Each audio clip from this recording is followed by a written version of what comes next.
Le monsieur anti-blanchiment de l'Union européenne vient d'être inculpé de blanchiment d'argent. Tout va bien en Europe. Bonjour et bienvenue dans cette nouvelle. Je dis que tout va bien en Europe parce que du coup, nous, on ne sait plus comment on va faire. On est coincé, vous comprenez? On est coincé. C'est pas du tout facile quand on est à la tête de l'Europe de trouver un monsieur anti-blanchiment.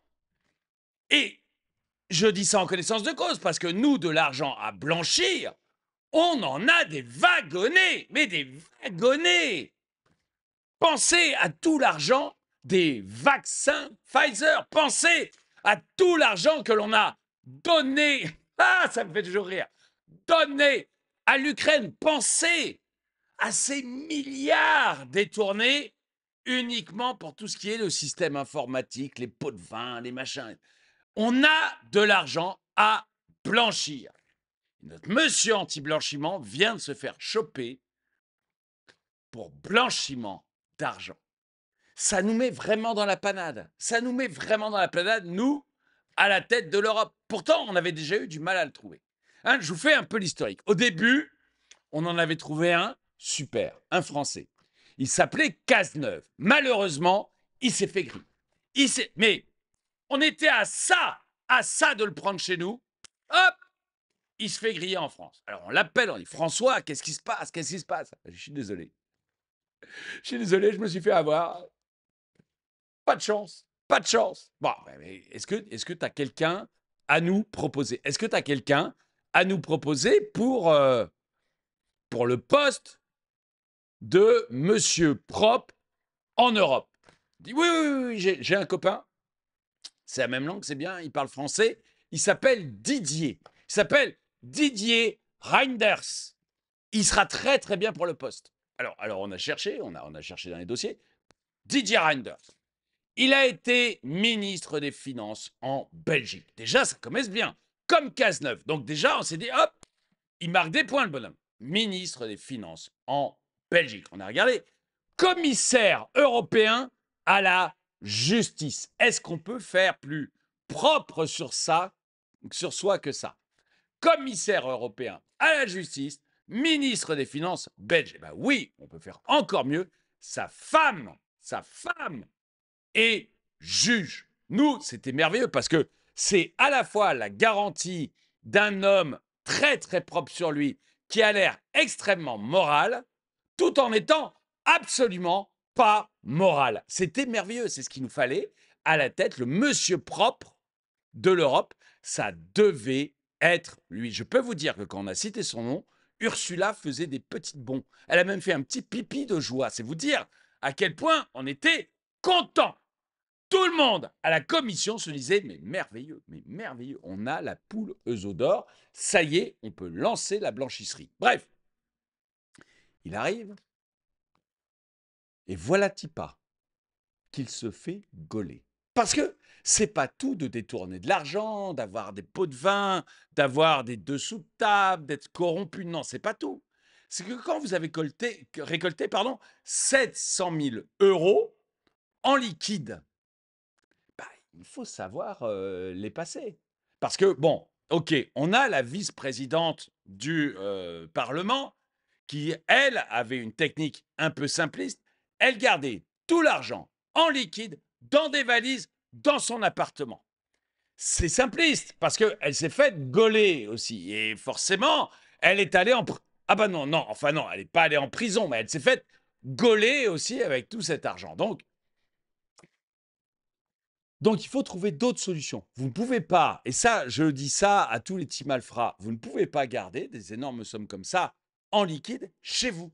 Nous, à la Commission européenne et au Parlement européen, on a essayé, c'est pas viable, ça ne marche pas, on finit par se faire choper. Donc, notre monsieur propre, lui, il avait trouvé une solution. Au début, et ça, je demande à tous les petits malfrats de noter, hein, parce que les informations que je vais vous donner sont importantes. Il avait pris l'habitude, au début, c'est au début, hein, je regarde bien, oui, c'est entre 2008 et 2018. Oui, parce que c'est une affaire au long cours quand même. Entre 2008 et 2018, il avait ouvert un compte en banque, hein, chez ING, allez-y, chez ING et il plaçait des petites sommes par-ci, par-là. 2000 euros par-ci, 3000 euros par-là. Il amenait l'argent en liquide. Pourquoi 2000 euros ou 3000 euros? Et c'est là que je demande à tous les petits voleurs de bien noter. Pourquoi? Parce que ça passe sous les radars. Et comme ça, vous êtes ni vu ni connu, je t'embrouille. Donc, il a fait ça pendant 10 ans tranquillement. Et puis, quand même, un jour, chez ING, ils se sont dit, bon, quand même étonnant, Sam l'homme qui a autant de liquide à placer depuis 10 ans et qui vient régulièrement nous mettre 2000 euros, 3000 euros par-ci, par-là. Alors, OK, chez ING, celui qui a chopé le truc, c'est un stagiaire parce que tous les cadres, etc., ils voient un commissaire européen, ministre des Finances, qui dépose tous les jours ou toutes les semaines 2000 euros, 3000 euros en liquide. Bon, le message est clair. Le message est clair. Si vous ne voulez pas vous fâcher avec les politiques, vous fermez les yeux. Message clair, etc. Mais voilà, on ne peut pas empêcher qu'un jour, il y ait un stagiaire qui vienne et qui dit « Attendez, excusez-moi, mais est-ce que c'est bien normal que quelqu'un puisse déposer comme ça 2000 euros, 3000 euros par-ci, par-là ?» Donc, bon, on l'a fait virer, le stagiaire. Le stagiaire, on l'a fait virer. Hein. Je peux vous dire que quand Ursula a appris qu'il y avait des gens qui posaient des questions sur l'argent liquide qu'un politique pouvait mettre sur son compte bancaire, je peux vous dire que ça fumait grave. Hein. Elle a bondi sur son téléphone. Elle a appelé le patron d'ING. Qu'est-ce que c'est que ces histoires? Qu'est-ce que c'est que ces histoires? Bientôt, on ne pourra plus déposer nos valises de billets dans vos agences. Bon, ceci dit, le mal était fait. Le mal était fait.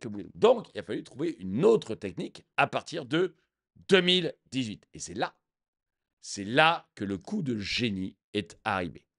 La loterie. En fait, il est allé avec sa femme, la magistrate.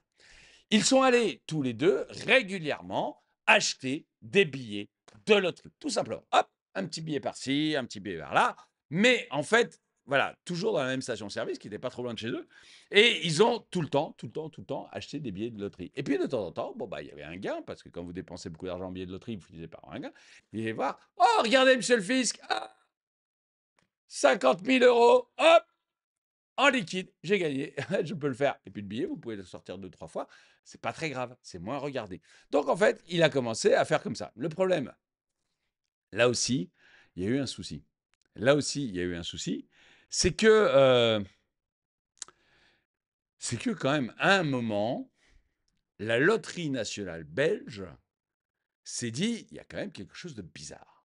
Dans cette agence, dans cette station-service Dunkel, on a UCCLE, hein, même chose pour les petits infras.